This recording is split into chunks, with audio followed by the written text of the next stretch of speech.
శుద్ధ గ్రంథాలు ఉన్న వారందరూ కూడా తెరిచి గమనించండి. ఎహెజ్కేలు గ్రంథము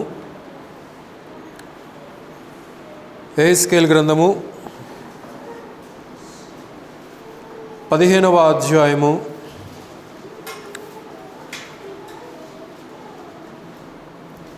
మొదటి నుంచి చదువుతున్నాను, దయచేసి గమనించండి. లేక ఒక వచనం నేను చదువుతాను, చాలా వచనాలు ఉన్నాయి కాబట్టి ఒక వచనం నేను చదువుతాను, రెండవ వచనం అందరూ కలిసి చదవండి, మూడవ వచనం మరలా నేను చదువుతాను. అట్లా ఎహెజ్కేలు గ్రంథము 15వ అధ్యాయము మొదటి వచనం నుంచి. మరియు యెహోవా వాక్కు నాకు ప్రత్యక్షమై ఇలాగూ సెలవిచ్చెను.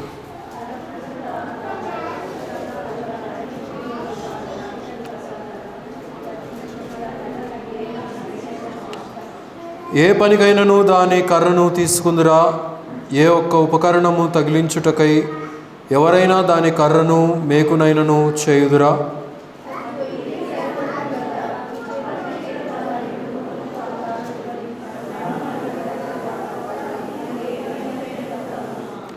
కాలకముందు అది ఏ పనికిని తగకపోయెను. అగ్ని దాని యందు రాజీ దాని కాల్చిన తరువాత అది పనికి వచ్చిన.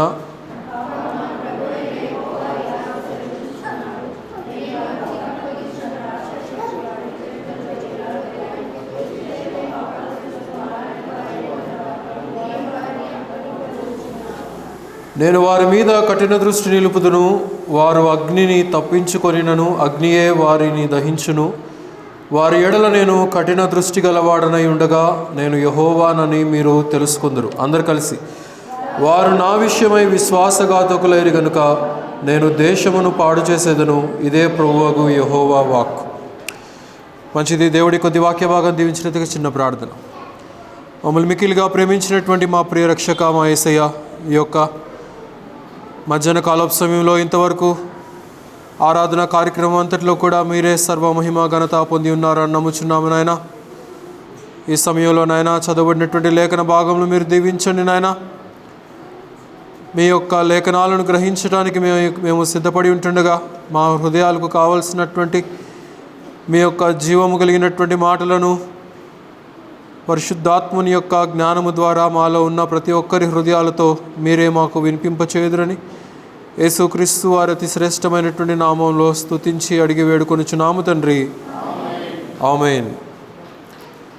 ప్రభునందు ప్రియులారా, ఇక్కడ మనం చదువుకున్నటువంటి వచన భాగంలో ఈ యొక్క అధ్యాయం అంతా కూడా మరి యెహోవా దేవుడు ప్రవక్త అయినటువంటి ఏలియా యొక్క నోట మరి తన యొక్క దివ్య మాటలను ఉంచి ప్రజలకు ఏ మాటలు వినిపింప చేయాలో అనే విషయాన్ని తెలియచేసి వారికి ఇక్కడ కొన్ని సూచనలను, హెచ్చరికలను, వారికి జరగబోయేటువంటి సంభవాలను ఇక్కడ తెలియచేస్తూ ఉంటున్నాడు.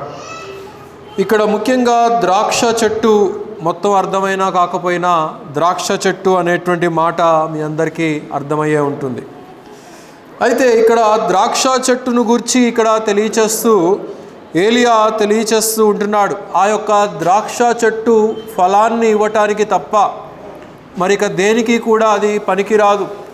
దాని యొక్క కొమ్మైనా కానీ దానిలో ఉన్నటువంటిది ఏదైనా కానీ మరి అది అగ్ని ద్వారా కాల్చబడినా పనికిరాదు, అగ్ని ద్వారా కాల్చబడకపోయినా పనికిరాదు. కానీ అది ఒక్కటే ఒక్క పనికి ఫలితాన్ని ఇస్తుంది. అదేంటంటే దానిలో నుండి వచ్చేటువంటి ఫలము ద్రాక్ష చెట్టు ద్రాక్ష గెలలను ఇవ్వటానికి తప్ప ఇక దేనికి కూడా పనికిరాదు. ఒకవేళ ఆ ద్రాక్షను గనక కాయటం గనక అది ఆపివేసినట్లయితే అది ఇక ఎందుకు పనికిరాదు, ఇక దానితోటి ఇంకే పని కూడా లేదు. అది ఒకవేళ ఎండిపోయిందంటే ఆ ఎండిపోయినటువంటి దానితో కూడా ఎలాంటి పని జరగదు అనేది ఇక్కడ తెలియచేస్తూ ఉంటున్నాడు. అయితే ఆ ద్రాక్ష చెట్టు ఇక్కడ యెహోవా దేవుని యొక్క జనాంగము, ఇశ్రాయేలు జనాంగము, యెరూషలేము పట్టణము.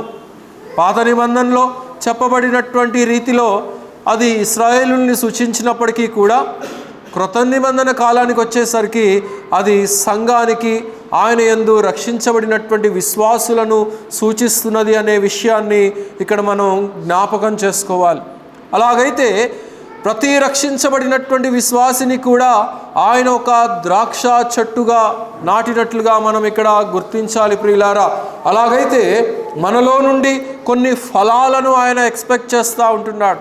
మనలో నుండి ఆయన ఒక ఫలితాన్ని ఎక్స్పెక్ట్ చేస్తూ ఉంటున్నాడు. ఒక రిజల్ట్ని ఆయన ఎక్స్పెక్ట్ చేస్తున్నట్లుగా మనం ఇక్కడ గుర్తించవచ్చు ప్రియులారా. అలాగైతే మనము ఆయన సన్నిధిలో నాటబడినటువంటి వారం. కీర్తనకారుడు జ్ఞాపకం చేసుకుంటాడు. దయచేసి 80వ కీర్తన త్రిపండి. 80వ కీర్తన 14-15 వచనాలు చదవండి. 80వ కీర్తన 14-15.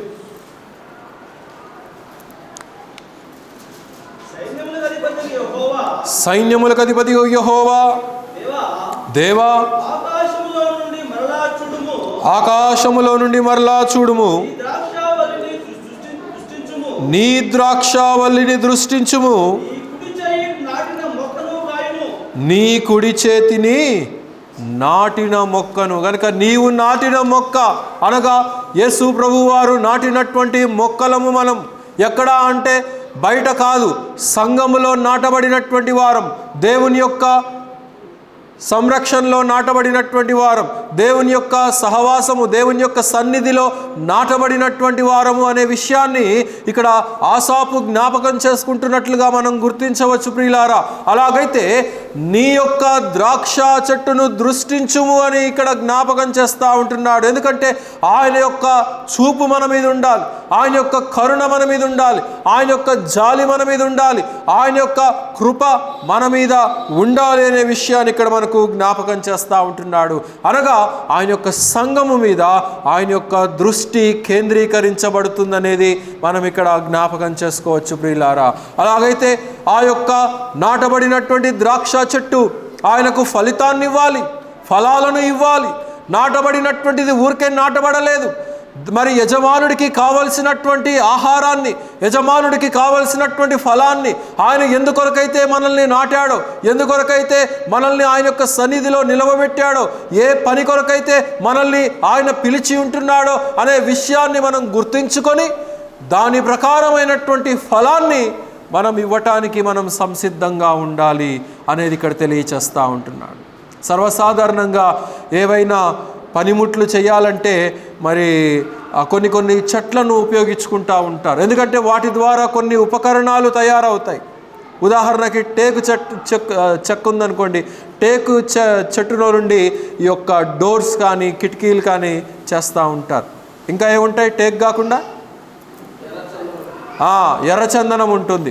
కనుక ఆ రీతిగా కొన్ని చెట్లు ప్రకృతిలో దేవుడు పెట్టినటువంటివి, అవి ఏదో ఒక పనిముట్లు, కుర్చీలు తయారు చేయడానికో, గడపలు తయారు చేయడానికో, కిటికీలు తయారు చేయడానికో, ఒక టేబుల్ని సిద్ధపరచడానికో అది ఏదో ఒక దానికి పనికొస్తుంది. కానీ ఈ యొక్క ద్రాక్ష చెట్టు మాత్రము ఫలాలను ఇవ్వటానికి తప్ప ఇక దేనికి పనికిరాదు. ఇక్కడ అంటూ ఉంటున్నాడు ప్రవక్త అయినటువంటి ఏలియా ఇక్కడ అంటూ ఉన్నాడు కదా 2-3 వచనంలో, ఏ ఒక ఉపకరణము తగిలించుటకై ఎవరైనా దాని కర్రతో మేకునైనను చెయ్యుదురా అనేది ఇక్కడ జ్ఞాపకం చేస్తూ ఉంటున్నాడు. అది దేనికి పనికిరాదు, ఫలాన్ని ఇవ్వవలసిందే. అది ఒక్కటే పని, ఒకటే టార్గెట్. దాని యొక్క పని ఏంటంటే ఫలాలను ఇవ్వాలి.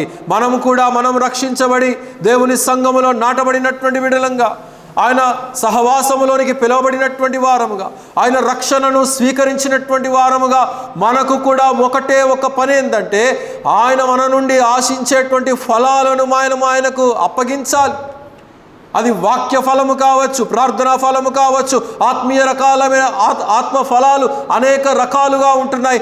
అది ఏవైనా కానీ దేవుడు మన నుండి ఆశించేటువంటి ఫలాలను మనము ఇవ్వాలి ప్రియులారా. అలాగైతే మనము దేవుని సంఘములో, సహవాసములో ఆయన చేత నాటబడినటువంటి ద్రాక్ష చెట్లము అనేది మనం జ్ఞాపకం చేసుకోవాలి. అయితే మొదటిగా ఇక్కడ ఒక విషయాన్ని మనం జ్ఞాపకం చేసుకుందాం. దయచేసి ఇర్మియా గ్రంథం త్రిప్పండి, 2వ అధ్యాయము 21వ వచనం. ఇర్మియా గ్రంథము 2వ అధ్యాయము 21వ వచనం. శ్రేష్టమైన ద్రాక్షావల్లి వంటి దానిగా నేను నిన్ను నాటి తిని, కేవలము నిక్కమైన విత్తనము వలనని నాకు జాతిహీనపు ద్రాక్షవల్లి వలె నీ చెట్లు భ్రష్ట సంతానమై నాకు జాతిహీనపు ద్రాక్షివల్లి వల్లే నీవెట్లు భ్రష్ట సంతానమైతివి. నేను నిన్నొక పర్పస్ కోసం నాటాను, నేను నిన్నొక పర్పస్ కోసం పిలిచాను. నేను ఊరికనే నా యొక్క సిలువ త్యాగము నేను నీ కొరకు చేయలేదు. నేను నిన్ను పిలిచినటువంటి దానికి ఒక కారణమున్నది.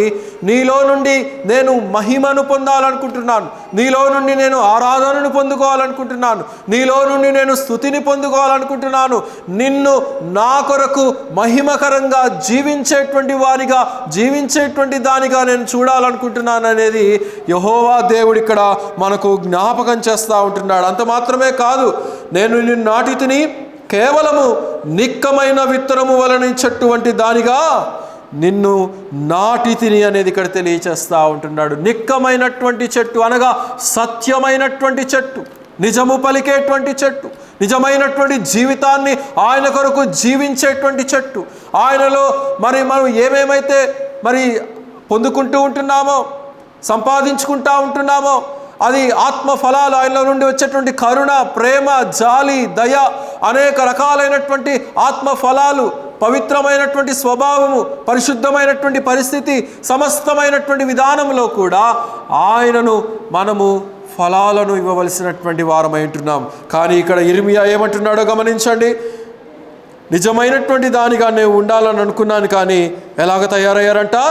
నాకు జాతిహీనపు ద్రాక్షావల్లి వెళ్ళే నీవెట్లు భ్రష్ట సంతానమైతివి. How did you become so wrong in the sight of God?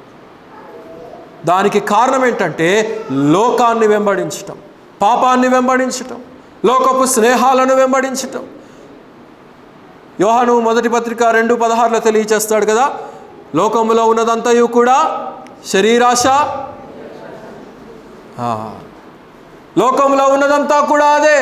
నేడు ప్రపంచమంతా కూడా జరుగుతున్నటువంటి పరిణామాలన్నీ కూడా అవే. క్రైస్తవ బిడలుగా, ద్రాక్షావల్లిగా, ద్రాక్ష వనములోనికి చేర్చబడినటువంటి మనము, ఆయనకు ఇవ్వవలసినటువంటి ఫలాలను ఇవ్వవలసినటువంటి మనము, ఆయనకు ఇవ్వవలసినటువంటి రీతిగా మనము ఆయనను మహిమపరచలేక, సంతోషపరచలేక, ఆయనను ఆగ్రానింప చేయలేక అనేక క్రమాలలో తప్పిపోతూ ఇక్కడ ఇశ్రాయేలీయులు కూడా చేసినటువంటి తప్పిదము అదే. వీరు దేవుని జనాంగముగా పిలువబడ్డారు, పరిశుద్ధమైనటువంటి యెహోవా దేవునికి సంతానముగా పిలువబడినప్పటికీ వీరు ఎలా తయారయ్యారంట? భ్రష్ట సంతానముగా తయారయ్యారంట. ఇంకా క్రింద ఏమంటున్నాడు గమనించండి, 22 కూడా చదవండి.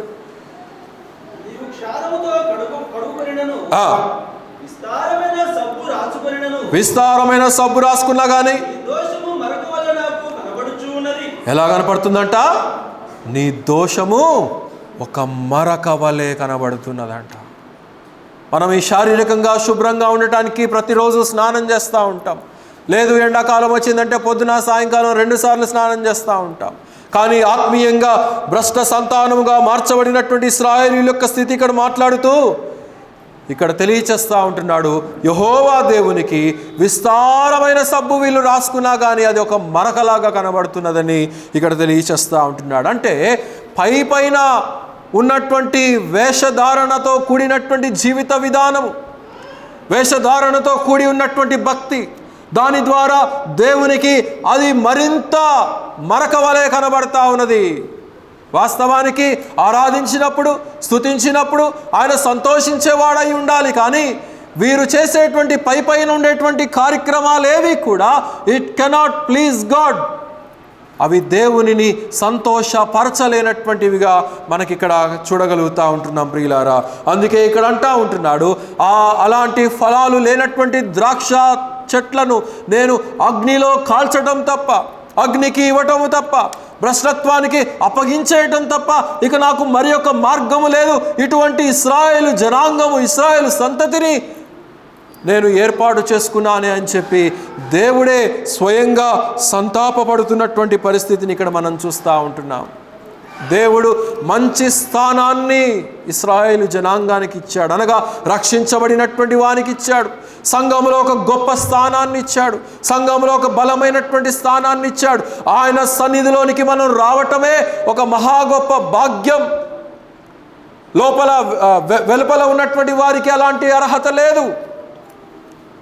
ఆయన రక్షణ ద్వారా, ఆయన శిలువ ద్వారా మనం పిలవబడి ఉంటున్నాం, మనం వేరుపరచబడి ఉంటున్నాం, మనం పవిత్రపరచబడి ఉంటున్నాం. అలాంటి గొప్ప ఆధిక్యతను దేవుడు మనకిస్తే ఇక్కడ అంటున్నాడు, నీవు సత్యమైనటువంటి ద్రాక్ష చెట్టులాగా, నిక్కమైనటువంటి దానిలాగా నీవు ఉండాలని చెప్పి అనుకున్నాను, కానీ నేను నీకు ఇచ్చినటువంటి స్థానాన్ని నీవు కోల్పోయావు అనేది ఇక్కడ తెలియచేస్తా ఉన్నాడు. You have lost the privilege which God has given you. నీకు ఒక మహర్దశను దేవుడు ఇవ్వాలనుకున్నాడు, కానీ దాన్ని నీవు పోగొట్టుకున్నావు. నీ యొక్క అవిధేయత ద్వారా, నీ యొక్క పాపము ద్వారా, లోకాన్ని వెంబడించటం ద్వారా, వాక్యాన్ని చదవకపోవటం ద్వారా, దేవునికి ప్రార్థించకపోవటం ద్వారా, దేవుని యొక్క సహవాసంలో పాలు పొందకపోవటం ద్వారా, ఆయనకు నీ యొక్క హృదయంలో నుండి రావాల్సినటువంటి స్తుతి యాగము రాకపోవటం ద్వారా, అనేక రకాలుగా దేవుడు నిన్నొక సత్య మార్గంలో నిలబెట్టినప్పుడు అలాంటి మార్గానికి తగినటువంటి జీవిత విధానాన్ని మనం జీవించవలసినటువంటి వారమై ఉంటున్నాం ప్రియులారా. కానీ at many times we are losing the place which God has given us. ఆయన మనకిచ్చినటువంటి ప్రివిలేజ్ను మనము పోగొట్టుకుంటా ఉంటున్నాం అనేది మనకి ఇక్కడ జ్ఞాపకం చేస్తూ ఉంటున్నాడు. పేతురు రాసిన మొదటి పత్రిక త్రిప్పండి, ఆయన కూడా ఒక చక్కటి మాటను తెలియచేస్తూ ఉంటున్నాడు. పేతురు రాసిన మొదటి పత్రిక 1వ అధ్యాయము 22వ వచనం నుండి చదవండి. మీరు క్షయబీజము నుండి కాక శాశ్వతమగు దేవుని జీవము గల వాక్యము ద్వారా, అక్షయ బీజము, ద ఇటర్నల్ సీడ్. కనుక దేవుడు మనల్ని నాటినటువంటి విత్తనము క్షయమైపోయేది కాదు, నశించిపోయేది కాదు, నిరర్ధకమైపోయేది కాదు, కానీ ఎనటన్నిటికీ యుగయుగాలు కూడా ఆయన సన్నిధిలో మనం ఎదిగేటువంటి గొప్ప కృపను దేవుడు మనకిచ్చాడు. దేని ద్వారా అంటే ఆయన జీవము కలిగినటువంటి అక్షయ బీజము ద్వారా. We are born again by the eternal seed. ఆయన యొక్క అక్షయ బీజము ద్వారా మనం రక్షించబడ్డాం. మనము మరలా ఆయన యొక్క సహవాసములోనికి చేర్చబడ్డాం. మనము మరలా ఆయన యొక్క సన్నిధి, ఆయన యొక్క కృప, ఆయన యొక్క దీవెన, ఆయన యొక్క ఆశీర్వాదము, అనేక రకాలైనటువంటి మేళ్లకు ఆయన యొక్క అక్షయ బీజము ద్వారా, అనగా వాక్యము ద్వారా మనం చేర్చబడి ఉన్నాం. వాక్యం అనగా మాట్లాడు వేస్ట్, మిమ్మల్ని ఏదైనా ప్రశ్న నేను చెప్పుకుంటూ వెళ్ళిపోవడం బెటర్. వాక్యం అంటే ఎవరు? యేసుక్రీస్తు వారు. అట్లా చెప్పండి గట్టిగా. యూట్యూబ్లో వాళ్ళు అనుకుంటారు ఈయన ఒక్కడే చెప్పుకుంటున్నాడేమో, ఎవరు లేరేమో ఎదురుగా అనుకుంటారు. గనుక వాక్యం అనగా యేసు ప్రభు వారు అయి ఉంటుండగా, ఆ వాక్యమును, ఆ వాక్య బీజము ద్వారా, ఆ యొక్క అక్షయ బీజము ద్వారా మన హృదయాలను ఆయన పిలిచాడు, మన హృదయాలను ఆయన నాటాడు, ఆయన సన్నిధిలో నాటాడు, ఆయన సంరక్షణలో నాటి ఉంటున్నాడు. గనుక మనము ఆ అక్షయతను సంపాదించుకున్నటువంటి వారం. చదవండి ఇంకా క్రిందకి. గనుక మొదటిగా ఇక్కడ ఏం చేయాలంటున్నాడంటే, అక్షయ బీజము ద్వారా పుట్టినటువంటి మీరు నిష్కపటమైన సహోదర ప్రేమ, ఇంగ్లీష్లో నాట్ విత్ హిపోక్రసీ అని అంటాడు. కనుక వేషధారణతో కూడినటువంటి ప్రేమ కాకుండా నిష్కపటమైన సహోదర ప్రేమ అనేది ఇక్కడ పేతురు భక్తుడు మనకు తెలియచేస్తూ ఉంటున్నాడు. ఉందా మనదో అలాంటి ప్రేమ? కుటుంబ సభ్యుల్నే ఆ రీతిగా మనం ప్రేమించలేకపోతూ ఉంటున్నాం, తల్లిదండ్రులను ఆ రీతిగా ప్రేమించలేకపోతూ ఉంటున్నాం, కడుపును పుట్టినటువంటి బిడ్డలను ఆ రీతిగా ప్రేమించలేకపోతూ ఉంటున్నాం. ఇతర సంబంధ బాంధవ్యాల మధ్య ఉన్నటువంటి ప్రేమ అనురాగాలు, అత్త కోడల మధ్య ఉండవలసినటువంటి సంయమనం ఉంటుందా?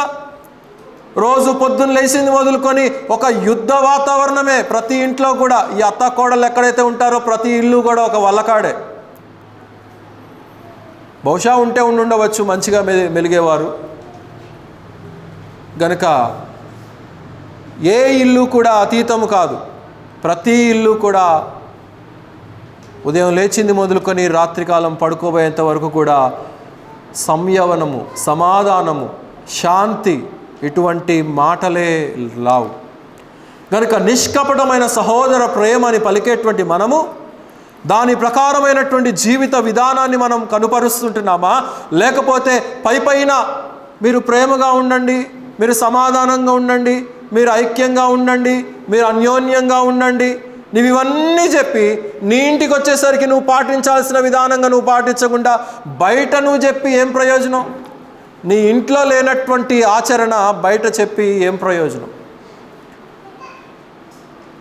కనుక ఎవరైనా కానీ ప్రపంచవ్యాప్తంగా, అది పెద్దవారు కావచ్చు, చిన్నవారు కావచ్చు, నిష్కపటమైన సహోదర ప్రేమ మనలో ఉండాలి.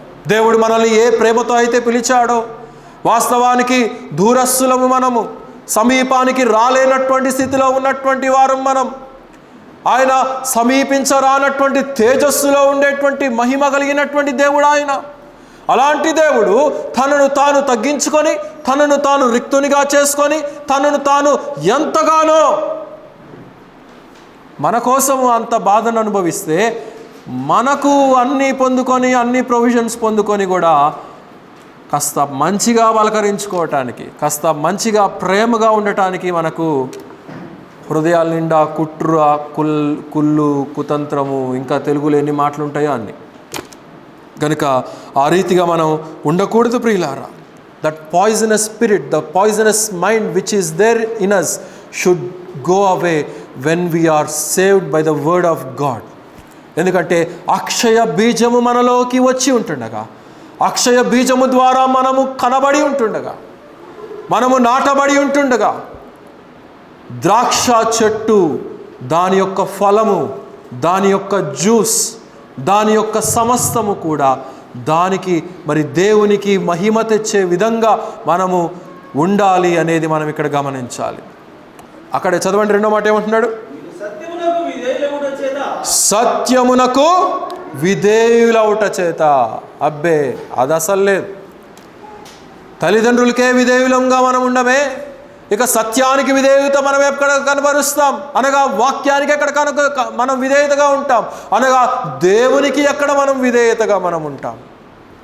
You should be obedient unto truth. నీవు సత్యమునకు, సత్యదేవునికి వారసునిగా పిలువబడ్డావు. సత్య మార్గములో నీవు చేర్చబడ్డావు. లోకపు మార్గము కాదు, అబద్ధపు మార్గము కాదు, పాపపు మార్గము కాదు, లోకములో ఉన్నటువంటి అలవాట్లు కాదు. You have been separated from all that and you are in the presence of the God. నీవు దేవుని యొక్క కౌగిలిలో, దేవుని యొక్క సంరక్షణలో, దేవుని యొక్క సన్నిధిలో నాటబడి ఉంటున్నావు. ఉందా నీ హృదయములో దేవుని యొక్క సన్నిధి? ఉందా ఆ యొక్క పరిస్థితి నీలో? ఎంతసేపు లోకములో ఉన్నటువంటి వాటిని గురించి ఆలోచన చేస్తూ, ఈ సీరియల్స్ కూడా చూసి చూసి చూసి చూసి ఆ సీరియల్స్ క్యారెక్టర్లో తయారవుతూ ఉంటారు కొంతమంది. ఆ సీరియల్లో ఉండేటువంటి వారు చేసే విధంగా, ఆ సీరియల్లో ఉండేటువంటి వారిని కుటుంబాలు ఏ రీతిగా నడిపించుకుంటారో ఆ రీతిగా మేము నడిపించాలని. ఒక పాత సినిమాల్లో ఒక ఆమె ఉంటుంది, గమనించారా? ఇంత లావు ఉంటుంది, వచ్చి అమ్మో అమ్మో అమ్మో అంటుంది. ఆమె పేరేందో మరి, ఏరా రే అని చెప్పేసి అమ్మో అమ్మో అమ్మో గుండెలు బాదుకుంటా, అయిపోయిందా నాయన. అట్లాంటి క్యారెక్టర్లు కుటుంబాల్లో ఉంటాయి. కనుక ఏమి నేర్చుకుంటున్నాం, ఏమి అవలంబించుకుంటున్నాం? What kind of a Christian practicality are we giving unto God?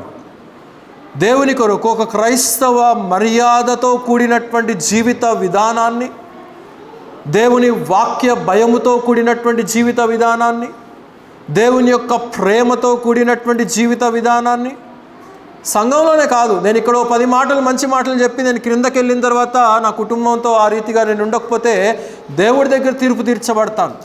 కనుక ఎక్కడ ఉన్నా కానీ నువ్వు మనుషులకు చెప్పేటప్పుడు ఒకేలాగా ఉండాలి, నీ ఇంట్లో కూడా ఒకేలాగా ఉండాలి, బయట సమాజంలో ఉన్నా కానీ ఒకేలాగా ఉండాలి.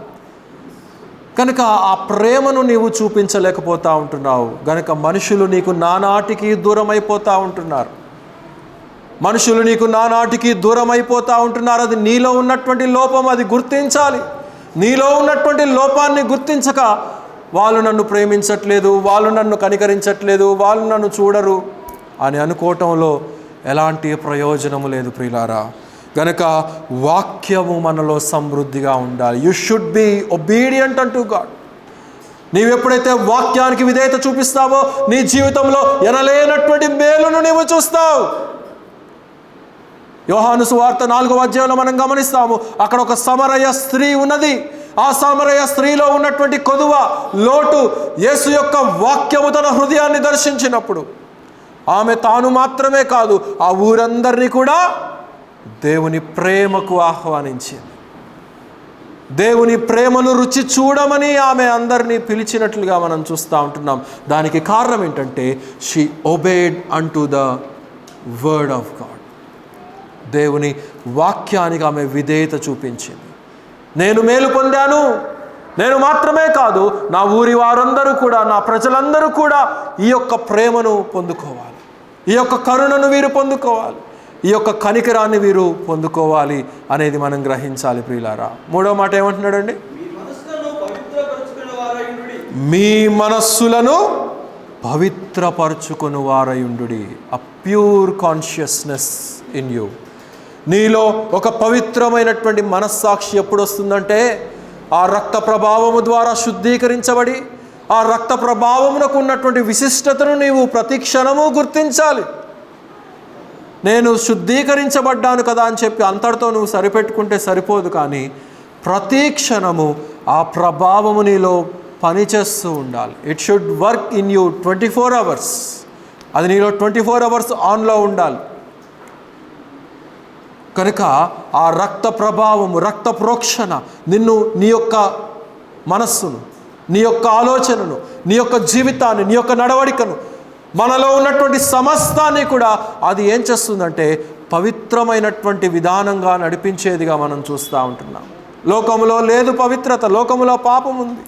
పుణ్య నదులలో అనబడినటువంటివి అనేకమైనటువంటివి ఉన్నాయి. అనేక స్థలాలకు ప్రజలు వెళ్తూ ఉంటున్నారు. కుంభమేళా అని, ఆ మేళా అని, ఈ మేళా అని, సంవత్సరానికి 10 సార్లు.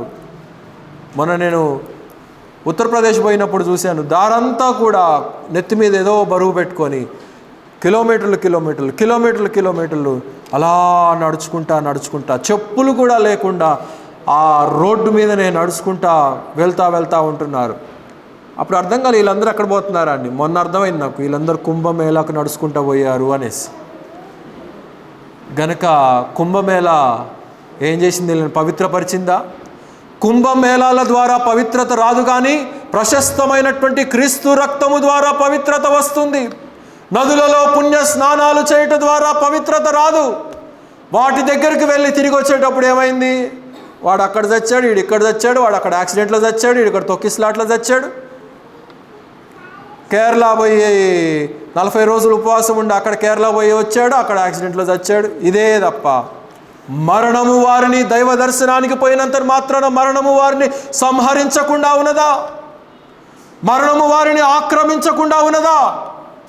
వారు చేసినటువంటి పుణ్యము కానీ, వారు చేసినటువంటి స్నానాలు కానీ, వారిని దైవ దర్శనము వైపు కానీ, నిజమైనటువంటి జీవ మార్గము వైపు కానీ వారిని నడిపించగలిగాయా?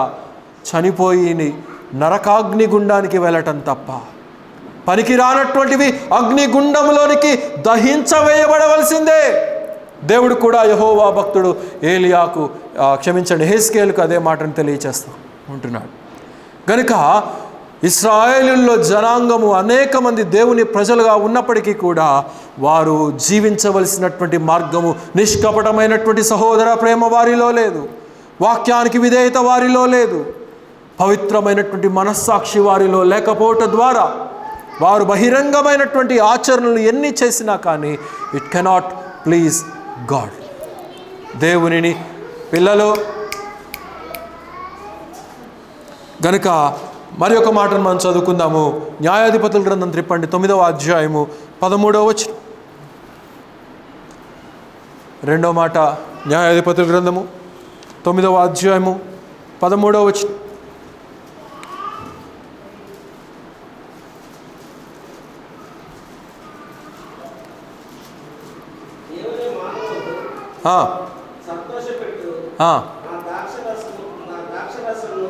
నా ద్రాక్ష చెట్టు మాట్లాడుతుంది అక్కడ.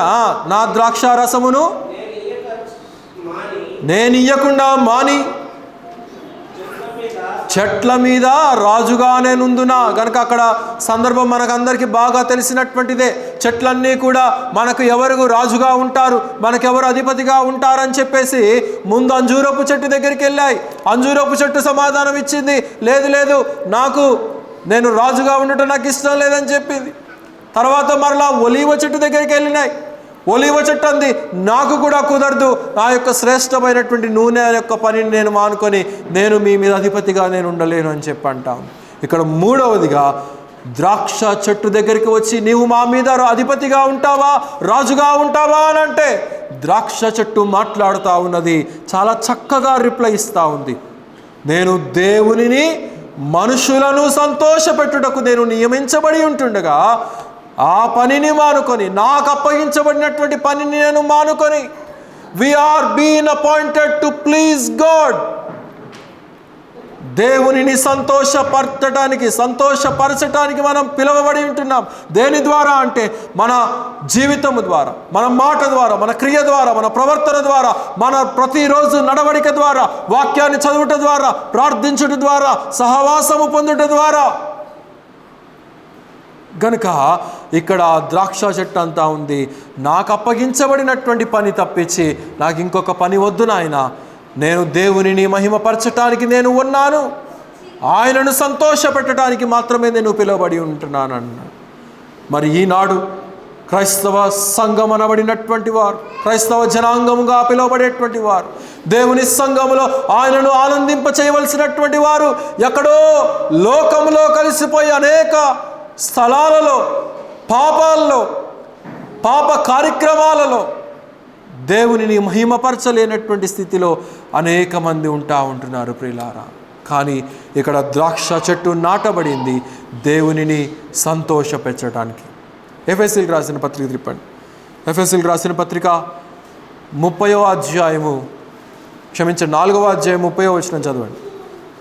ఎఫెసీయులకు రాసిన పత్రిక 4వ అధ్యాయము 30వ వచనం. దేవుని పరిశుద్ధాత్మను దుఃఖపరచుకుడి,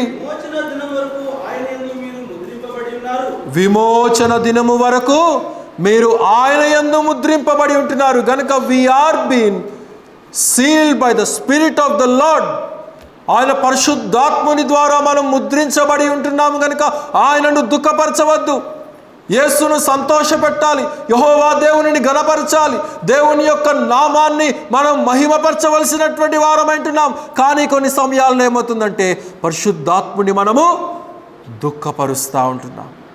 మన మాటల ద్వారా, మన కుయుక్తి ద్వారా, మన స్వభావము ద్వారా, ఇతరులతో మనం మెలగవలసిన రీతిలో మనం మెలగకపోవటం ద్వారా,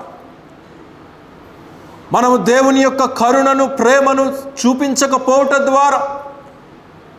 కానీ ఒక విచిత్రం ఏంటంటే పరిశుద్ధాత్ముని మనం దుఃఖపెట్టినా కానీ ఆయన వెళ్ళిపోయేటువంటి వాడు కాడు, ఆయన మనలోనే ఉండేటువంటి వాడు. మనం సవరించబడులాగున, మనం సరిచేయబడగలుగులాగున, మనం మరలా తిరిగి వాక్యాన్ని ప్రేమించగలుగులాగున, దేవుని వైపు మరలా తిరగగలుగునట్లుగా. కనుక యెహోవా దేవుడు యెహెజ్కేలు ద్వారా తెలియచేస్తున్నటువంటి మాట అదే. ఇదిగో ఈ నా సంతానము భ్రష్ట సంతానముగా మారిపోయి అగ్నికి తప్ప ఇక మరి దేనికి కూడా పనికి రాకుండా అయిపోయింది. కనుక ఇదిగో నీవు వెళ్ళి నా మాటలను చెప్పు, నా మాటలలో ఉన్నటువంటి హెచ్చరికలు వారు అర్థం చేసుకొని మరలా నా వైపు తిరిగి ఆ ప్రేమ, ఆ స్థానము, ఆ యొక్క ప్రివిలేజ్ను వారు మరలా నా యొక్క సన్నిధిలో పొందుకోగలిగినట్లుగా వారిని సంసిద్ధం చేయమని చెప్పి ప్రవక్తను పంపించినట్లుగా మనం చూడగలుగుతూ ఉంటున్నాం. చదవండి ఇంకా క్రిందకు అక్కడే ఎఫెసీయులకు రాసిన పత్రికలోనే.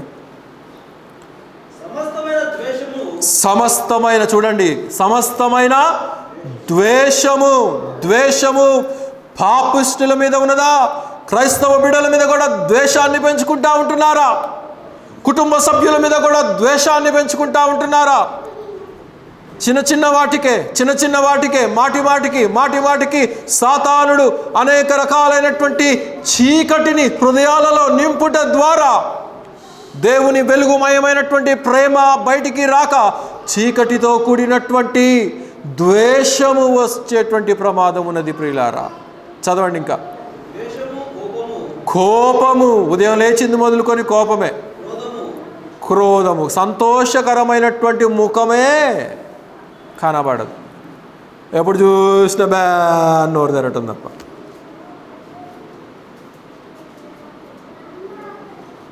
ఇలాంటి వాళ్ళని చూస్తే ఏ మొహం నీ మొహం అనుబుద్ధి అయింది నాకు. సంతోషము లేనటువంటి ముఖము. సంతోషంగా పలకరించామనుకోండి, సంతోషంగా జవాబు రావాలి. మనం సంతోషంగా పలకరించిన చీపో అన్నట్టు పక్కకు పోయారనుకోండి, ఎట్లుంటుంది అప్పుడు? నాకైతే బీపీ అరికాల నుంచి నడి నెత్తుకు రైజ్ అయ్యిద్ది. కానీ ఏదో దేవుని అలా పాస్టర్ గారిని కదా గనుక కోపము, క్రోధము, అల్లరి. లోకములో అల్లరి ఉన్నది, లోకపు స్నేహాల్లో అల్లరి ఉన్నది, క్రైస్తవ సంఘాల్లో కూడా నేడు అల్లరి రేగుతా ఉన్నది. దేవుని సన్నిధికి వస్తే మనకు ఒక ఆత్మీయమైనటువంటి ప్రశాంతత కలగాలి. దేవుని సన్నిధిలో ఒక మౌనం ఉంటుంది. ఆ మౌనము ద్వారా లోకములో ఉన్నటువంటి అల్లరి, పాపము, లోకములో ఉన్నటువంటి చికాకు, లోకములో ఉన్నటువంటి గొడవలన్నీ కూడా ప్రక్కన పెట్టేసి దేవుని సన్నిధికి వస్తే మనకొక ప్రశాంతమైనటువంటి వాతావరణం, నెమ్మది. ప్రభువా నీ యొక్క సన్నిధిలో ఎంత ప్రశాంతంగా ఉంది నాయన అని చెప్పి అనుకోవాలి. కానీ ఇప్పుడు ఏముంది సంఘాల్లో? డీజే ఎఫెక్ట్లు ఎక్కువైపోయినాయి, సౌండ్ ఎఫెక్ట్లు ఎక్కువైపోయినాయి, అల్లరి ఎక్కువైపోయింది, ఎగరటాలు ఎక్కువైపోయింది, గంతులు వేయటం ఎక్కువైపోయింది. ఈ అల్లరికే ప్రజలు కూడా ఇష్టపడిపోతూ ఉంటున్నారు. మొన్న గురువారం ఒక జంట వచ్చింది. అబ్బో, ఇక సినీ సెలబ్రిటీలు కూడా ఆ రీతిగా రారు నాయన. అటువంటి వారి వైపు కన్నులెత్తి చూడటం కూడా నాకు ఎందుకు చూశానా వీరి వైపు అని నాకు తర్వాత అనిపించింది. వారి అవతారము, వారి యొక్క నడవడిక, వారి యొక్క ఫోజ్, ఈ మనలాంటి సంఘాలు పనికిరా వాళ్ళకి. అందుకే ఏదో ఒక నిందేసేది సేవకుని మీద బయటికి పోయేది. ఎందుకంటే బయట అల్లరితో కూడిన ఆటపాటలు ఉంటాయి, ఎగరటాలు ఉంటాయి, దూకటాలు ఉంటాయి. మళ్ళా వీళ్ళు రొట్టెరసాలు పంచుతారంట. ఏది నీ యొక్క భక్తి ఎక్కడ? నీ యొక్క విశ్వాసపు పరిమాణం ఎక్కడ? నిన్ను చూస్తే ఒక క్రైస్తవుడు అని చెప్పి గుర్తించగలుగుతున్నారా? నిన్ను చూస్తే బయట సినిమా పోకడ గుర్తొస్తా ఉన్నదా?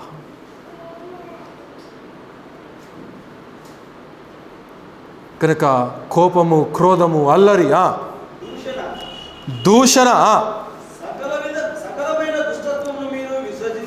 సకలమైనటువంటి దుష్టత్వమును మీరు విసర్జించుడి అని అంటా ఉన్నాడు. అంటే దేవుని యొక్క ప్రేమ ఏ రీతిగా అయితే ఉండమంటుందో, దేవుని యొక్క వాక్యం మనల్ని ఏ రీతిగా అయితే ఉండమంటుందో, దేవుని యొక్క రక్త ప్రభావం మనల్ని ఏ మోతాదులో మనల్ని ఉండమంటుందో ఆ ప్రకారమైనటువంటి జీవిత విధానాన్ని మనం దేవుని కొరకు కనపరచాలి. అట్ ద సేమ్ టైం మానవులకి కూడా మనం కనపరచాలి. కుటుంబ సభ్యులకి కనపరచాలి, సంఘానికి కనపరచాలి, వెలుపల ఉన్నటువంటి సమాజానికి కూడా మనము వీఆర్ టు ప్లీజ్ గాడ్. ప్రతి సమయంలో కూడా దేవునికి మహిమ తెచ్చే విధంగా మనము నడుచుకోవాలి ప్రియులారా. కనుక వాటన్నిటి మీరు ద్వేషించాలంటా ఉంటున్నాడు. రోమీయులకు రాసిన పత్రిక 8వ అధ్యాయము 8వ వచనం. త్వరగా ముగిస్తాను, ఇది మరలా ఎక్కడ ఆగిపోయిద్దో అని భయంగా ఉంది నాకు. కాగా శరీర స్వభావము కలిగిన వారు దేవుని సంతోషపరచనేరారు. ఎందుకంటే శరీర స్వభావము వీరిలో ఉన్నది. అందుకే దేవుడు అంటాడు కదా, ఇదిగో నేను యోసేపును ప్రేమించి తిని. ఎవరిని ద్వేషించాడంట? ఏశావును నేను ద్వేషించి తిని. అదేంటి? ఇద్దరు ఇశ్రాయేలు యొక్క సంతానమే కదా. మరి అలాంటి, క్షమించండి, ఇద్దరు ఇస్సాకు యొక్క సంతానమే కదా, ఏశావు, యాకోబు. కనుక యాకోబును ప్రేమించటం ఏంటి, ఏశావును ద్వేషించటం ఏంటి అని అంటే, యాకోబు తర్వాత మార్చబడ్డాడు, ఇశ్రాయేలుగా మార్చబడ్డాడు. కానీ ఏశావు శారీరక క్రియలు తనలో ఉండిపోయినాయి, శరీరాన్ని ప్రేమించాడు. He loved the flesh. శరీరంలో ఉన్నటువంటి వాటిని ప్రేమించాడు గనుక ఎన్నటికీ కూడా దేవుని వైపు తిరగలేకపోయాడు. కానీ యాకోబు మాత్రం ఆ రీతిగా కాదు. యాకోబు దేవుని ప్రారంభంలో లేకపోయినా కానీ తర్వాత దేవుని దీవెనను పొందుకొని మహా గొప్ప జనాంగానికి కర్తగా తీర్చబడ్డాడు. కనుక ఇశ్రాయేలులాగా మారిన అనుభవం మనలో ఉండాలి ప్రియులారా. యూదా జనాంగముతో కూడా దేవుడు ప్రవక్త అయినటువంటి యేస్కేలు ద్వారా మాట్లాడుతూ ఉంటున్నాడు. ఏంటి అని అంటే, ఇదిగో ఈ నా ప్రజలు ఇశ్రాయేలులాగా మారాలని, ఇశ్రాయేలులాగా స్వభావం మార్చుకోవాలని, జీవితాలు మార్చుకోవాలని, వారి యొక్క నడవడిక మార్చుకోవాలని, ఎన్నటెన్నటికీ కూడా నా ప్రజలుగా నా దీవెనలు పొందుకోవటానికి అర్హులుగా వీరు ఉన్నారు, అలాంటి వారుగా ఉండాలని నాకు ఇష్టము. కానీ వీరు దేనికి పనికి రాకుండా అయిపోతూ ఉంటున్నారు అనేది దేవుడు ఇక్కడ ఆవేదన పడుతున్నట్లుగా మనం గమనించవచ్చు ప్రియులారా. ఇంకా చదవండి అక్కడ, దేవుని ఆత్మ మీలో నివసించిన ఎడల మీరు ఆత్మ స్వభావము కలిగిన వారే గాని శరీర స్వభావము కలిగిన వారు కారు. కనుక మనలో ఎవరు నివసిస్తున్నారు? ఇప్పుడు దేవుని యొక్క ఆత్మ నివసిస్తూ ఉన్నది. దేవుని యొక్క పరిశుద్ధాత్ముడు మనలో నివసిస్తూ ఉంటుండగా ఆత్మీయతను మనం ప్రేమించాలి, ఆత్మ కార్యాలను మనం ప్రేమించాలి, ఆత్మీయమైనటువంటి సహవాసాన్ని మనం ప్రేమించాలి. శారీరకమైనటువంటి స్వభావం కలిగినటువంటి ఏశావు లాంటి వాడు ఎప్పుడు చూసినా కానీ లోకాన్నే, దేవుని సహవాసానికి వచ్చినా కానీ భోజనాలు ఎక్కడండి? భోజనాలు ఉన్నాయా ఈరోజు? కానీ ఆత్మీయతను వెంబడించేటువంటి వాడు సహవాసాన్ని ప్రేమిస్తాడు, దేవునిని ప్రేమిస్తాడు, వాక్యాన్ని ప్రేమిస్తాడు. భోజనాలను కాదు, లోకములో ఉన్నటువంటి వాటిని కాదు, కానీ దేవుని మందిరములో మనకు ఆత్మీయంగా పొందుకోగలిగినటువంటి వాటి వైపు మనము మొగ్గు చూపవలసినటువంటి వారమై ఉంటున్నాం. చదవండి, ఎవడైనను క్రీస్తు ఆత్మ లేని వాడైతే వాడు ఆయన వాడు కాడు. గనక క్రీస్తు ఆత్మతో మనం ఎప్పుడు నింపబడి ఉండాలి. We must have the fullness of His Spirit.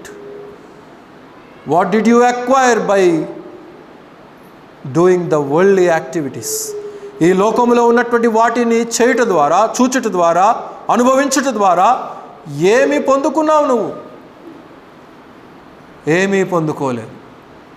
అదే దేవుని కార్యాలని మనం చేస్తూ ఉంటే, దేవునిని వెంబడిస్తూ ఉంటే, వాక్యాన్ని ప్రేమిస్తూ ఉంటే, ప్రార్థించుకుంటూ ఉంటే, ఆయనను ప్రేమించి ఆయన ప్రకారమైనటువంటి ఆత్మీయమైనటువంటి జీవితాన్ని కనుక మనం జీవించినట్లయితే ఎన్ని పొందుకోవచ్చు?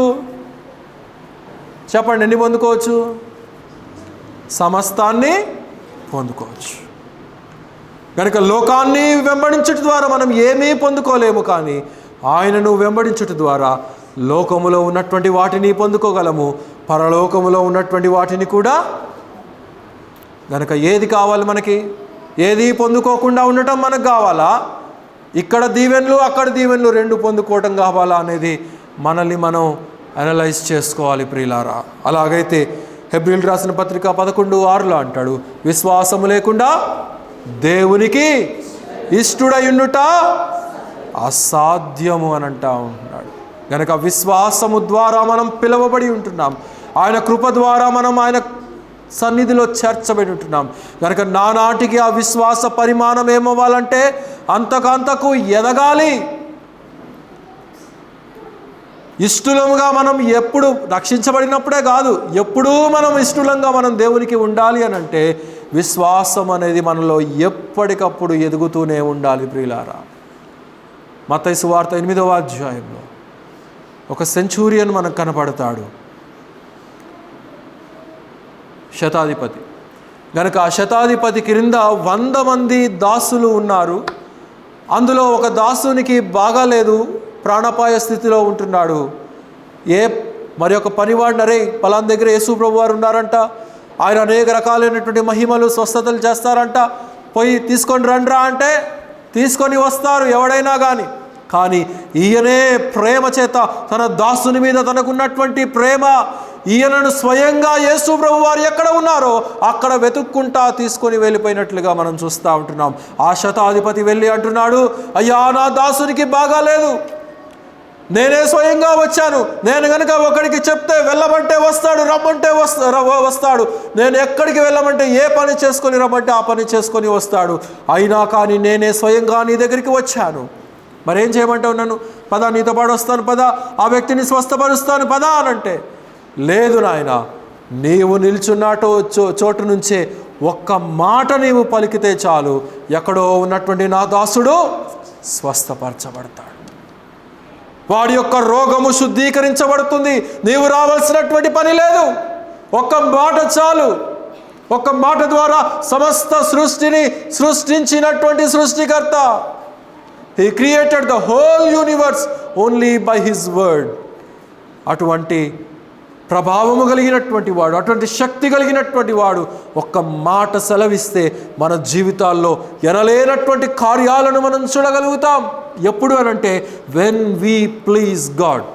దేవునిని మనం ఎప్పుడు సంతోషపెట్టే వారంగా మనం ఉంటే ఆయన కూడా మన జీవితాల్లో కార్యాలు, అద్భుతాలు, దీవెనలు చేస్తూనే ఉంటాడు. మనము జీవించము, మనం పొందుకోము. కానీ ఈ యొక్క శతాధిపతి మాత్రం అలాగా కాదు. తనకున్నటువంటి అధికారాన్ని ప్రక్కన పెట్టేశాడు, తనకున్నటువంటి బలాన్ని ప్రక్కన పెట్టేశాడు. దేవుని దగ్గరకు వెళ్ళిపోయి, అయ్యా నీవు స్వస్థపరచాలి అని చెప్పేసి తన దాసుని కొరకు వేడుకున్నట్లుగా మనం ఇక్కడ చూడగలుగుతూ ఉంటున్నాం ప్రియులారా. అలాగైతే ఎంత గొప్ప ప్రేమ క్రీస్తు ప్రభు వారి ద్వారా కూడా మనం పొందుకోగలుగుతుంటున్నామో మనం ఆలోచన చేసుకోవాలి ప్రియులారా. ఆయన సిలువ ప్రేమ మనల్ని ఏ స్థానానికి నడిపించింది, ఆ స్థానంలో ఉన్నటువంటి మనం దేవునికి ఇవ్వగలుగుతున్నామో ఆలోచన చేసుకోవాలి. ఎలాంటి జీవితాలు మనం ఇవ్వగలుగుతున్నామో అనే ఆలోచన చేసుకోవాలి.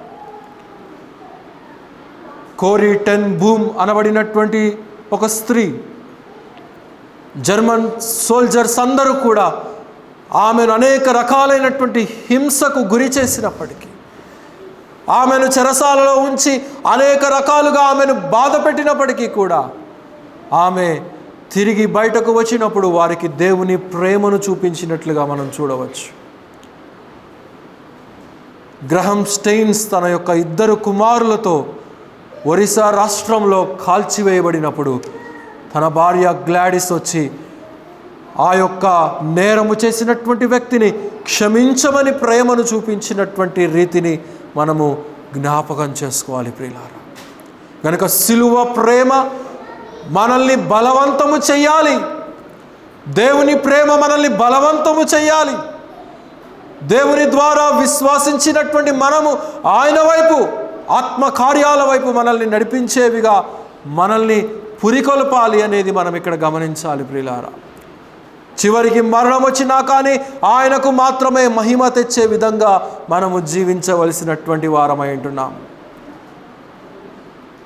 యెషయా భక్తుడు రంపాల ద్వారా కోయబడ్డాడు. అందుకే హెబ్రీయులకు రాసిన పత్రికలో మరణం వచ్చినా కానీ రంపాలతో కోయబడినప్పటికీ కూడా అని చెప్పేసి అక్కడ గ్రంథకర్త జ్ఞాపకం చేసుకుంటూ ఉంటాడు. స్టెఫను రాళ్ళ చేత కొట్టబడుతూ ఉంటుండగా, చనిపోతూ ఉంటుండగా యేసు ప్రభు వారే స్వయంగా హీఈస్ వెల్కమింగ్ హిమ్, ఆయనను ఆహ్వానిస్తూ ఉంటున్నాడు. ఎక్కడి నుంచి అంటే పరలోకములో నుండి. ఆయన స్వయంగా లేచి నిలవబడ్డాడంట. ఆయన యొక్క సింహాసనము మీద నుండి లేచి నిలవబడి, అదిగో నా కుమారుడు వస్తూ ఉంటున్నాడు, నాకు మహిమ తెచ్చే విధంగా ఇతడు లోకములో జీవించాడు, చివరికి మరణము సహితము. ఆయన యొక్క భక్తుల యొక్క మరణం ఆయనకు ఇష్టమై ఉంటుంది. ఎందుకు అనంటే వస్తే వచ్చాడు, లేకపోతే పోయాడులే, నరకానికి పోయేటోళ్ళు పోతారు, పరలోకానికి వచ్చే వాళ్ళు వస్తారని చెప్పి ఆయన అనుకునేటువంటి దేవుడు కాడు. గనుక మనల్ని ప్రేమించేవాడు, మనల్ని సంరక్షించేటువంటి వాడు, మనల్ని కాపాడేటువంటి వాడు. అలాగైతే దేవుని సంఘములో ద్రాక్ష చెట్టులాగా నాటబడినటువంటి మనము మొదటిగా ఆయన యొక్క సన్నిధిలో మనము ఒక శ్రేష్టమైనటువంటి నిజమైనటువంటి ద్రాక్షవల్లిగా మనము ఆయనలో ఎదగవలసినటువంటి వారమై మనం ఉంటున్నాం. రెండవదిగా ఇక్కడ మనకు తెలియచేస్తూ ఉంటున్నాడు, ఒక మంచి రెస్పాన్సిబుల్ సిట్యువేషన్లో మనం ఉండాలి. ఆయన మనకిచ్చినటువంటి స్థానాన్ని మనం కోల్పోకుండా దాని ద్వారా మనం ఆయనను ప్లీజ్ చేసే వారంగా, ఆయనను సంతోషపెట్టే వారంగా మనము ఉండాలి ప్రియులారా. మూడవదిగా అగ్నికి కాకుండా పరలోక మహిమ కొరకై మనము ఈ లోకంలో జీవించాలి. అనేక మందిని మనం నడిపించే వారముగా మనం ఉండాలి. అట్టి జీవిత విధానము ద్వారా దేవుడు మనందరి హృదయాల్లో మెండుగా తన కృపను అనుగ్రహించునుగాక. అందరూ కూడా తలలు వంచండి, ముగింపు ప్రార్థన చేసుకుందాం. ప్రియ ప్రభువా, పరిశుద్ధమైన మా దేవా,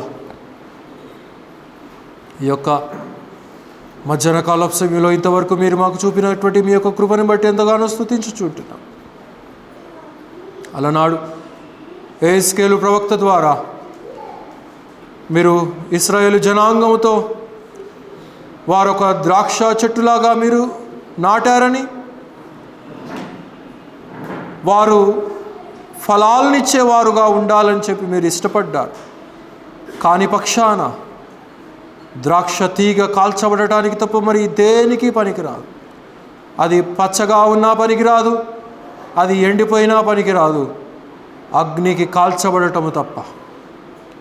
కానీ ఎప్పుడైతే మీ యొక్క సన్నిధి, మీ యొక్క సహవాసం, మీ యొక్క వాక్యం అనబడినటువంటి నీరు దానికి త్రాకినప్పుడు, జీవజల ఊటలు దానిలో నుండి ఉబికినప్పుడు శ్రేష్టమైనటువంటి ఫలాలు ఇచ్చేటువంటి ద్రాక్ష చెట్టుగా ఏ రీతిగా అయితే ఉంటుందో, అదే రీతిగా ప్రతి రక్షించబడినటువంటి విశ్వాసులమై ఉన్నటువంటి మమ్ములను కూడా మీ యొక్క సన్నిధిలో మీ యొక్క చేతి ద్వారా మమ్మల్ని నాటారు. అంటే మీ యొక్క శిలువ కార్యము ద్వారా మమ్మల్ని పిలిచి నాటి మేము నిత్యము మీ యొక్క సన్నిధిలో ఎదిగేటువంటి కృపను మీరు మాకు ఇచ్చారయ్యా. అందుని బట్టి ఎంతగానో స్తుతించుచుంటున్నాం. అయితే కొన్నిసార్లు మేము ఫలాలు ఇవ్వలేకపోతూ ఉంటున్నాం. ఫలాలు ఇవ్వలేకపోయినట్లయితే మీ నుండి తీసి పారవేయబడేటువంటి స్థితి మాలో నుండి రాకుండా నిత్యము మీకు ఫలాలు ఇచ్చేవారంగా, ఆత్మ ఫలాలు ఏవైతే ఉంటున్నాయో, సహోదర ప్రేమ, నిష్కపటమైనటువంటి ప్రేమ, వాక్యమునకు విధేయత, సత్యమునకు విధేయత, పవిత్రమైనటువంటి మనస్సాక్షి, కోపము, క్రోధము, దుష్టత్వము, దూషణ, అల్లరి, అనేక రకాలైనటువంటి పాపపు లోకపు స్వభావము, సాతానుని యొక్క నైజము మాలో నుండి తీసివేసి మేము నిత్యము మీ యొక్క సన్నిధిని ప్రేమించే వారంగా, మీ యొక్క సహవాసాన్ని మేము ఇష్టపడే వారంగా, లోకపు పోకడను అనుసరించక వాక్యపు మర్యాదను మేము అనుసరించే అలాంటి వస్త్రధారణ, అలాంటి జీవితము, బయట వస్త్రధారణ, ఆత్మీయమైనటువంటి వస్త్రధారణ రెండూ కూడా మేము కలిసి ఆ ప్రకారమైనటువంటి జీవిత విధానాన్ని, మిమ్మల్ని ఆనందింపచేసేటువంటి జీవిత విధానాన్ని మాకు అనుగ్రహించి మీరే మహిమ పొందండి నాయన. ఈ మధ్యాహ్న కాలపు సమయంలో చేరి వచ్చినటువంటి సంఘాన్ని కూడా మీరు దీవించండి. ప్రతి కుటుంబాన్ని మీరు నిండాలుగా ఆశీర్వదించమని ప్రార్థన చేయుచుంటున్నాం. ప్రతి కుటుంబంలో ఉన్నటువంటి ప్రతి అక్కర అవసరతను మీరు ఎరిగినటువంటి దేవుడవు నాయన, వాటిని తీర్చమని ప్రార్థన చేయుచుంటున్నాం. అలాగనే మా ప్రభువా, ఎగ్జామ్స్ రాస్తున్నటువంటి బిడ్డలు ఉంటున్నారు నాయన. 10th క్లాస్ ఎగ్జామ్స్ కానీ, ఇంటర్మీడియట్ ప్రాక్టికల్స్ కానీ, ఫైనల్ ఎగ్జామ్స్ కానీ, ఇంజనీరింగ్ కానీ, సమస్త క్లాసుల్లో స్కూలింగ్ చేసేటువంటి బిడ్డలు, చంటి బిడ్డలు కానీ, ఎవరైనా కానీ ఈ యొక్క ఫిబ్రవరి, మార్చ్, ఏప్రిల్, మే మాసాల్లో ఎగ్జామ్స్ రాసేటువంటి ప్రతి ఒక్కరిని మీరు నిండారులుగా దీవించండి. కాంపిటేటివ్ ఎగ్జామ్స్ వరకు కూడా ప్రిపేర్ అవుతున్నటువంటి బిడ్డలను కూడా మీ యొక్క జ్ఞానంతో నింపి, మీ యొక్క తెలివిని వారికి అనుగ్రహించి, ఆ కాంపిటీషన్ను వారు క్రాక్ చేసి మంచి భవిష్యత్తును వారు పొందుకునేటువంటి కృపను మీరు అనుగ్రహించమని ప్రార్థన చేయుచుంటున్నాం. ఈ వారం అంతా కూడా ప్రకటించబడినటువంటి సంఘ కార్యక్రమాలన్నీ కూడా, ప్రతి కార్యక్రమం కూడా మీ నామానికి మహిమకరంగాను, మాకు దీవెనకరంగాను, ప్రతి కార్యక్రమంలో కూడా మేము పాలు పొంది అనేకమైనటువంటి మేలు మేము మీ యొద్ద నుండి పొందుకునేటువంటి కృపను మాకు అనుగ్రహించమని ప్రార్థన చేయుచుంటున్నాం. తిరిగి ప్రియ బిడ్డలందరూ కూడా వారి వారి గృహాలకు వెలుచుంటుండగా మీ యొక్క క్షేమముతో నింపి ముందుకు నడిపించుదురండి. యేసుక్రీస్తు వారి అతి శ్రేష్టమైనటువంటి నామములో స్తుతించి ప్రార్థించి అడిగి వేడుకొనుచు నాము తండ్రి, ఆమేన్. మన తండ్రి అయినటువంటి దేవుని యొక్క ప్రేమయు, మన ప్రభువును మన రక్షకుడైనటువంటి యేసుక్రీస్తు వారి యొక్క కృపయు, పరిశుద్ధాత్ముని యొక్క అన్యోన్య సహవాసము సన్నిధి చేరి వచ్చినటువంటి మనందరితో పాటు యూట్యూబ్ ద్వారా కూడా వీక్షిస్తున్నటువంటి బిడ్డలకు, సకల పరిశుద్ధులకు సదాకాలం తోడై నడిపించునుగాక. ఆమేన్. అందరికి వందనాలండి. సెలవు తీసుకుందాం.